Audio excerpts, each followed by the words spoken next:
제주도의 땅은 그 육지부와 달라서 농경지가 평지가 별로 없습니다. 비바람에 많이 씻기고 한 1000평 내외로 그 돌담을 사고 이제 밭을 만들어서 농사를 하는데 좋은 땅이 없어요. 그나마 그런 땅을 선택해서 차를 재배했으면 좋은데 회장님께서는 황무지를 택해가지고 여기를 개발해서 녹차밭을 만들자. 제가 어안이 벙벙한 거죠. 이제 여기는 제일 못 사는 사람이 이렇게 사는 구장이거든요. 농사가 전혀 안 되고 자갈밭이라고 합니다. 이런 밭을 땅을 만들어서 차나물 심자야 했거든요. 하늘도 안 보이고 옆에도 안 보이고 우마가 이제 방목지인데 우마들이 숲 사이로 기어들면서 풀 뜯어먹고 생활하는 목장지죠. 이제 이걸 개발하고 차밭을 만든 거죠. 여기 이제 땅을 평지를 만들고 흙을 갖다 놓고 젓가락만큼 큰 것을 하나씩 이렇게 꼽으니까 비바람에 눕고 새이고 죽고 그게 견딥니까? 척박한다고 해. 누구든지 안 된다고 하죠. 나보고 좋은 공직 버리고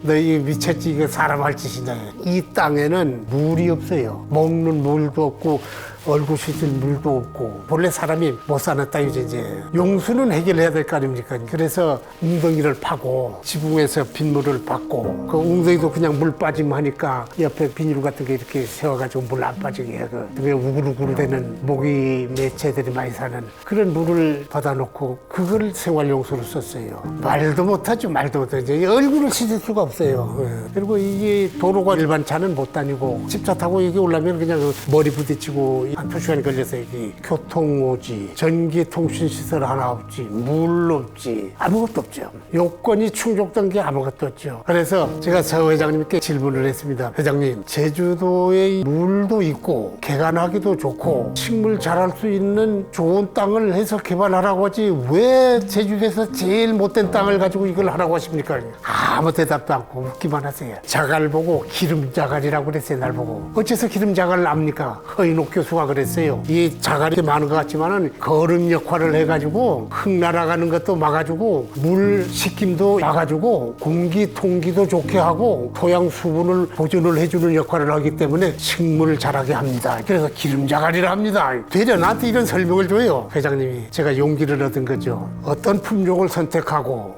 어떤 방식으로 밭을 만들고 어떻게 가꾸고 어떻게 제조하고 가야 할 것이냐 이거를 이제 그 연구를 하고 집행을 하게 됩니다. 기후 관계는 허인옥 교수가, 품종의 선택은 서항원 전무가, 이 농장 조성과 가꾸고 설계고 만들어내는 건 박문기가, 진두지휘하는 것은 서상원 회장. 서상원 회장이 한 달이면 열흘이 여기 와서 살아요. 서상원 회장님이 여기 와서 진두지휘하는 동안에 아침밥만 제가 집에서 먹고 출근하면 점심과 저녁밥은 서상원 회장 집에서 같이 먹습니다. 자, 밤새도록 차밭을 어떻게 만들까, 어떻게 할까 이것을 토론합니다. 회장님하고. 그걸 15년 동안 했어요. 그래서 서상원 회장님의 일생을 알게 되고 그분이 집념을 알게 되고 그분이 집념에 의해서 진두지휘에서 이루어진 거죠. 차밭은 그렇게 해서 완성된 겁니다. 이 사업은 회장님이 수건 사업이고 평생 보람으로 가꾼 사업이기 때문에 이걸 이어가야 된다. 그리고 한국의 차농업사에 한 획을 여론이 만든 어른이다. 그걸 기록해야 됩니다. 이게 우리가 전하지 않으면 아무도 몰라요. 이게 우리가 이거 할 때 우리나라에 녹차 재배하는 서적, 녹차에 관한 무슨 문헌 없어요. 이조 때의 다산전이라든가 뭐 옛날 그 녹차 문헌이 들어있을 뿐이지 그 일본에서 배워오고 무지 세계에서 우리가 이걸 읽어낸 거요. 이게 서성원 회장의 업적이에요. 이제 이게 우리가 전해야 될 사항입니다. 그러니까 우리 책무이다 이걸 전하는 것은.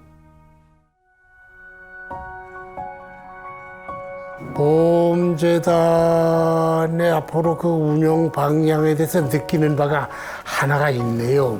우리 이진스프리 보험재단이 하는 사업이 특색이 있습니다. 서 회장님의 정신이 있어서 청정한 제조 가꾸는 거라든지 특색 있는 지역 문화를 발굴해서 보급하는 거라든지 마지막에 농업인 후계 인재 양성을 하는 그 사업이 있어요. 거기에 감귤 장학생 제도를 만들어서 작년도 금년도 앞에서 벌써 30명이나 장학금을 지급했는데 앞으로 발전했으면 좋겠고 특정한 지역을 대상으로 녹차의 품종을 육성하고 감귤의 품종을 육성하고 육성하는 전문가들을 채용을 해서 전문적으로 육성하게 하고 전 국민이 또는 전 세계가 좋아하는 산업으로 육성이 돼서 제주도 풍요가 이어지는 단기적으로 장기적으로 꾸준하게 제주 발전에 기여할 수 있는 이런 재단으로 가주는 것이 서성환 회장님의 제주 사랑 정신이 아닐까 뭐 이렇게 생각을 합니다.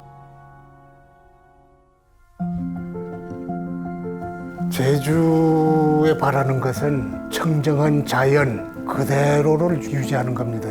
개발해야 될 곳과 개발을 아니하고 보존해야 될 곳, 양분해야 됩니다. 그리고 훼손된 부분은 복원을 해야 됩니다. 제주도 자연 중에 제일 훼손된 부분이 바다거든요. 이 바다에는 풍부한 자원이 아주 넘쳤어요. 도시 쪽에는 태풍이 불잖아요. 그러면 고기가 너무 많으니까 갯바위에 부딪혀서 죽지요. 죽은 고기를 주우러 바구니를 들고 다녔거든요. 어느 나라 어느 섬을 가봐도 그 섬에는 수산 자원이 풍부해요. 해초가 넘치고 자연이 보존되는데 우리 제주도는 바닷가가 하얗고 훼손됐어요. 그 원인은 남용이죠. 복원이 하지 못한 것들이 많아요. 예를 들면은 원래 제주도의 모습은 농사짓고 들에 우마가 사람의 가꿈없이 봄에 따뜻한 해안가에서 풀 뜯어먹고 가을부터 차츰차츰 내려와서 따뜻한 해안에 있다가 봄 되면 올라가고 이런 환경도 이제는 찾아볼 수 없고 그런 것을 보존할 수는 없는 거죠. 다만 재단에서 제일 중요시하는 제주도의 360여 개의 오름이라든지 곶자왈이라든지 하천이라든지